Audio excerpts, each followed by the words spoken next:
Paz do Senhor, povo de Deus, tudo bem? Nesta manhã eu quero trazer aqui uma palavra de conforto. Quando Jesus ele andava por Jerusalém, por esses lugares remotos que hoje está em guerra lá, né? Mas o que ele fazia? Ele fazia curas, milagres. Ele atraía pessoas. Onde ele estava, tinha uma multidão. Mesma coisa com Pedro, João, onde João estava, tinha um povo, onde Paulo estava, tinha uma multidão. Então, nós, como cristãos, temos que atrair também um povo. Por quê? Pelas boas obras, pela mansidão, pela carisma, né? Pelo carisma, de você ser uma pessoa alegre, de ser uma pessoa comunicativa, porque o povo de Jesus é comunicativo. Então, as pessoas têm que gostar de estar junto da gente. Por mais que você busque uma espiritualidade maior, que Deus venha a te usar, não é um motivo de você se orgulhar disso. Tem alguns pregadores entre nosso meio que eles, por Deus usar eles, tanto na profecia como na palavra, eles querem chamar a atenção para si mesmo, para ele mesmo. E isso é um perigo, porque a pessoa que se autogloria, porque ele tem um estudo melhor, ele tem um QI melhor, ele tem um conhecimento abrangente, e então ele acha que ele é melhor do que os outros. Ele não quer escutar conselho, ele não quer mais aprender, porque ele acha que ele já sabe de tudo. Ele é considerado como um profeta, e ele acha que por ser usado como um profeta, ele está acima de todos. Mas a Bíblia não diz isso. A Bíblia diz que quem faz isso amontoa galardão para si na terra. Aí Jesus vem e fala: aprendei de mim que sou manso e humilde de coração. Mesmo que você tenha uma grande sabedoria, que você aí tenha as suas faculdades, que você tenha aí seus bacharel, né? Você fez teologia, são 4 anos, né? E não é um motivo de você estar acima das pessoas. Você pode ser um pastor, você pode ser um pastor de grandes igrejas, de muitas igrejas, mas se você não for humilde, de nada vale. Você está amontoando o galardão na terra, porque você é um pastor de nome, você acha que você está acima das pessoas, acima dos seus obreiros, acima de outras lideranças. Você que já está com a igreja formada e o outro está começando, aí você fica caçando picuinha para desmantelar o outro, achando que ele vai atrapalhar o crescimento da sua igreja. Não. Se Deus deu aquilo lá para ele, mesmo que você tenta atrapalhar, não vai resolver o problema. Você não vai conseguir. Porque quando Deus está no negócio, nada impede o crescimento. Então, se coloca no teu lugar, se posiciona como homem de Deus, como mulher de Deus. Larga de estar caçando picuinha, coisinhas para ter problemas dentro da igreja. Você quer corrigir todo mundo, você quer mudar as coisas, sem fazer uma reunião, sem a opinião das outras pessoas. Não, não é assim que funciona. A igreja não é sua. A igreja não é sua. A igreja é do Senhor Jesus. E tudo tem uma hierarquia. Por exemplo, por que tem algumas igrejas que não vai para frente? Por quê? Porque Deus deu um ministério para o homem e quem assume é a mulher. Deus dá um ministério para a mulher e quem que assume? O homem. Então, ele não quer ser companheiro, ela não quer ser companheira. Ela quer dominar as coisas. Ele quer dominar as coisas. Aí não funciona, vem maldição. Então, tem que ter um líder.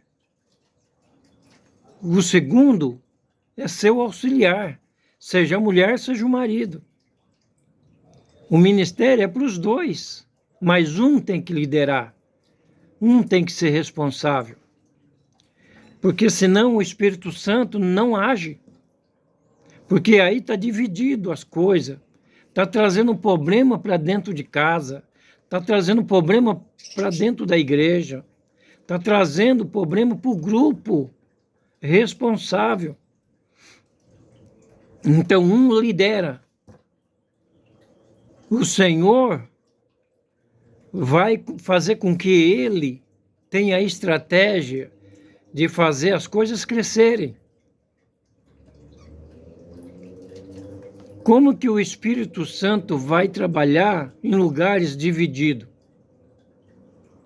Que todo mundo manda. Todo mundo quer fazer as coisas.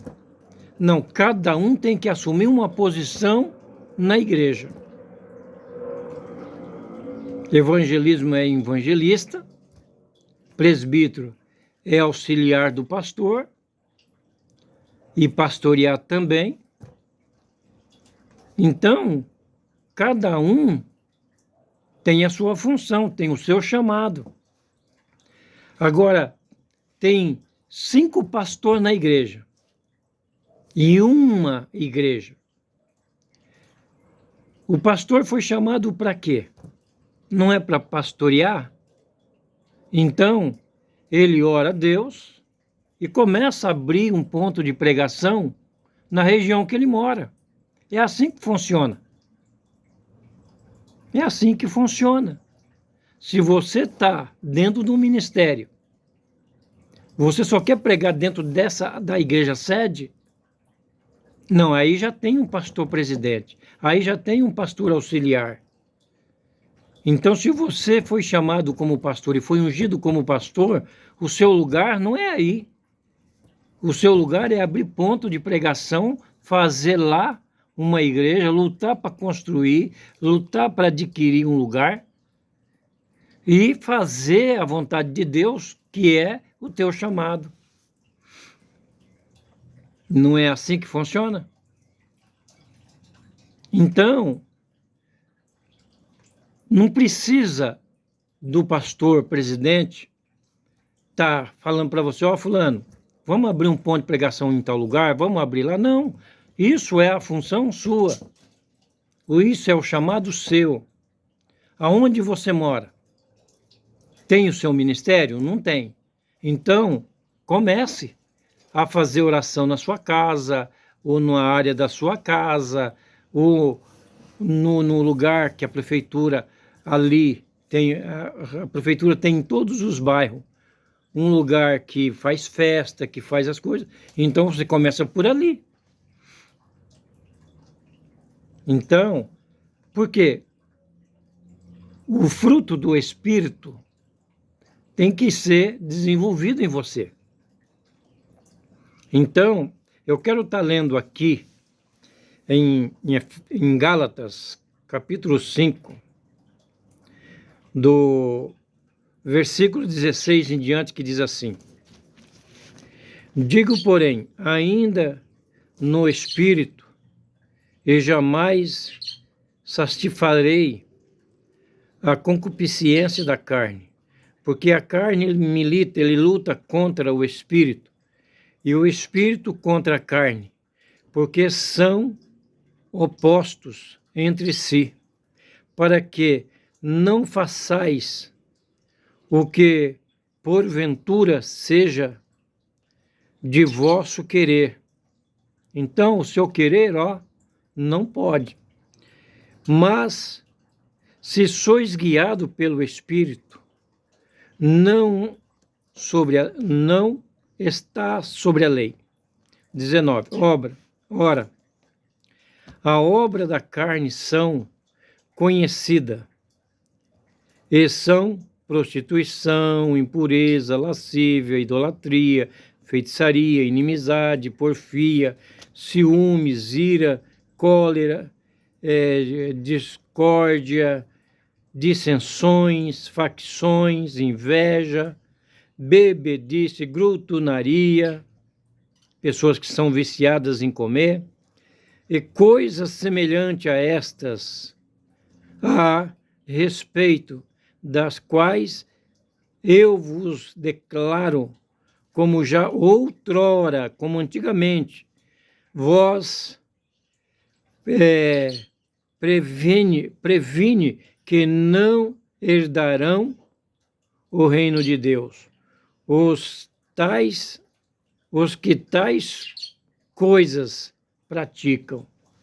Então aqui vem uma orientação, porque aonde você mora, existem pessoas que praticam todo esse tipo de pecado. Então isso aqui está falando que nós, como pastores, chamados como pastores, claro que nós não podemos viver na obra da carne.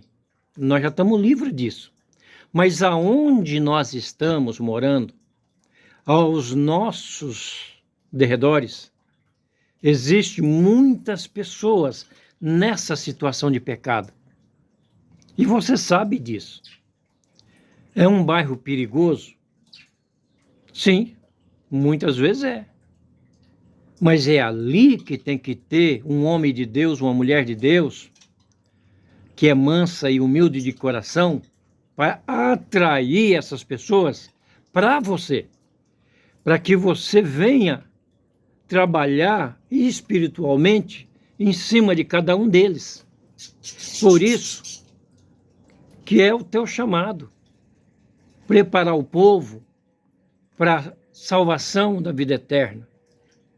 E aqui diz assim, no verso 22, mas o fruto do Espírito é amor, alegria, paz, longanimidade, benignidade, bondade, fidelidade, mansidão, domínio próprio. Contra estas coisas não há lei. Isso é a vida do pastor. As pessoas que moram em sua volta, então tem que ter agora, eles têm que ver toda essa qualidade em você, pastor, em você, obreiro, em você que é mulher de obreiro, você que é esposo de obreira. O ministério não é para um só. A Bíblia diz que quando nós casamos, se tornamos uma só carne. Se é uma só carne, A unção que eu recebo, a minha esposa recebe também, mesmo que ela não tenha o chamado, mas ela recebe, porque é uma só carne. Aí tem esses ignorantes, falta de conhecimento bíblico, que fala que a mulher não pode ser pastora. Se o esposo é, ela é também. E tem que ser considerada como tal, tem que ser honrada como tal e respeitada como tal.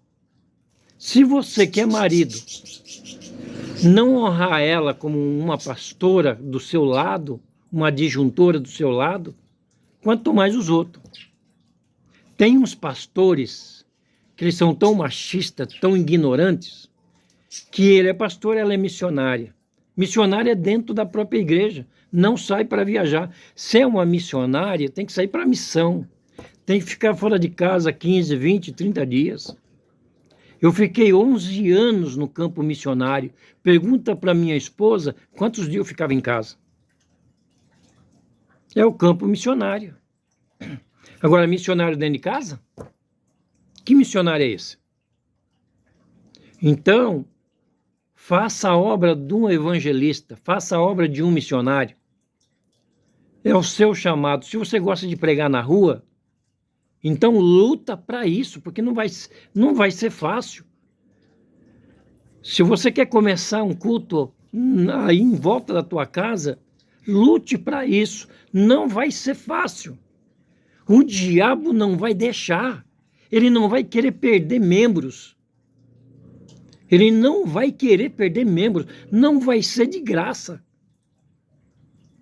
Tudo que nós queremos fazer para Jesus, nós temos que lutar para fazer. Não é fácil fazer. Não é simplesmente querer fazer. Existe uma luta, uma guerra espiritual para nos impedir de trabalhar para Ele, de trabalhar para a obra. Fazer a obra não é ficar pregando dentro das igrejas, dentro de 4 paredes. Então temos que cuidar, temos que servir. Aí, temos que fazer acontecer. É isso. Eu aqui, para os meus vizinhos, eu busco a cada um deles para conversar. Eu estou evangelizando. Eu estou fazendo um trabalho missionário no bairro que eu moro. É isso. Tem que fazer. Então, se essas almas começarem a vir, eu vou direcionar ela para uma igreja. Por quê? Porque tem um pastor para cuidar, um pastor para apacentar. É o pastor local da igreja. Ele não é para trazer almas. Ele é para apacentar. Você é para trazer. Ele é para apacentar. É ele que vai cuidar. A esposa dele vai ajudar a cuidar. Quem faz crescer a obra é o Espírito Santo. Mas através de quem? Através de você. Se você não leva ninguém para a igreja, como que ela vai crescer? Se você não convida seus amigos que estão passando prova, e você não dá testemunho da sua igreja, como que ela vai crescer? Tem pessoas da igreja que só fala mal da igreja. Não. Você tem que honrar o ministério que você está. Se você não honra, você está desonrando. O que você está fazendo aí dentro? O que você está fazendo nele? Então você tem que sair fora, porque você está sendo impedimento do crescimento desta obra. Então você está sendo impedimento. Se você não leva uma visita, se você não trabalha a favor da igreja, se você fica aí, fica rejeitando as coisas, fica impedindo algumas coisas, não concorda, o ministério não é seu. O ministério o Senhor colocou no coração de alguém aí. Tem uma liderança aí. É ele que vai liderar, não é você. Você apenas vai ajudar. Você vai somar. Então, não seja você impedimento. Então, começa a fazer um ponto de pregação no seu bairro. No seu bairro. Você é pastor. Você é um presbítero. Você é um evangelista. O evangelista tem que começar uma obra. Quando ela cresce, vem um pastor e ele vai evangelizar outros lugares. Não é porque ele abriu ali que ele vai ficar o resto da vida ali, como se fosse dono. Não, não é isso. Não, o evangelista, ele cria ali um grupo, depois desse grupo se torna uma igreja, depois da igreja vem um pastor. E o pastor vai pastorear esse local. E você vai ajudar. Ah, mas eu abri a igreja. E daí que você abriu a igreja? Só que você não foi chamado para apacentar. Você foi chamado para evangelizar. Você é um presbítero. Você vai auxiliar o pastor. Então aí tem os apóstolos, que tem mais de 5, 6 igrejas, né? Tem aí os bispos também, que tem outras responsabilidades. Cada um tem mais responsabilidade ainda. O pastor é pastor local. O bispo já entra já em outras comunidades, já tem várias igrejas na sua responsabilidade. E cada uma delas tem um pastor para ele liderar. Então começa assim. Que o Senhor Jesus te abençoe e te guarde. Querido Deus e eterno Pai, dê a esses homens que o Senhor chamou inteligência espiritual. Dê a eles uma visão espiritual, para que eles não venham ficar presos dentro do seu próprio conhecimento, dentro do seu próprio eu, querendo, Senhor, aí ficar parado dentro de 4 paredes. Eles têm almas para cuidar lá fora. A seara é grande e os ceifeiros são poucos. E os poucos que têm, Senhor, não quer sair para a seara, para buscar o trigo que já está maduro. Senhor, nos dê sabedoria. Nos ajude, Senhor, a fazer a tua vontade. Cumpra-se em nós o teu desejo. Senhor, nos ensina a te amar cada vez mais e a amar uns aos outros. Em teu nome eu peço, e em nome de Jesus, que cada obreiro, cada um missionário, cada presbítero, cada pastor, cada bispo, cada apóstolo, Senhor, venha fazer as coisas de acordo com teu Espírito, o Consolador. É Ele que domina todas as coisas. É Ele que vê como que fica a situação da igreja. Então, Senhor Jesus, corrija-nos. Nos dê, Senhor, sabedoria, que nós venha renunciar a nós mesmos, que nós, Senhor, tanto também nessa turma entra os cantores evangélicos, que hoje só querem mais se aparecer em algumas igrejas grandes, querem nomes, querem, Senhor, ser visto por grandes multidões. Por quê? Porque não querem fazer as coisas nos lugares simples. Não querem louvar nos lugares simples. Aí a intenção é ganhar dinheiro. Aí já não é louvar para o Senhor. Aí já é uma profissão. Então, Senhor, ensina a eles o que é um verdadeiro levita. Em teu nome nós oramos. E em nome de Jesus eu te agradeço. Amém.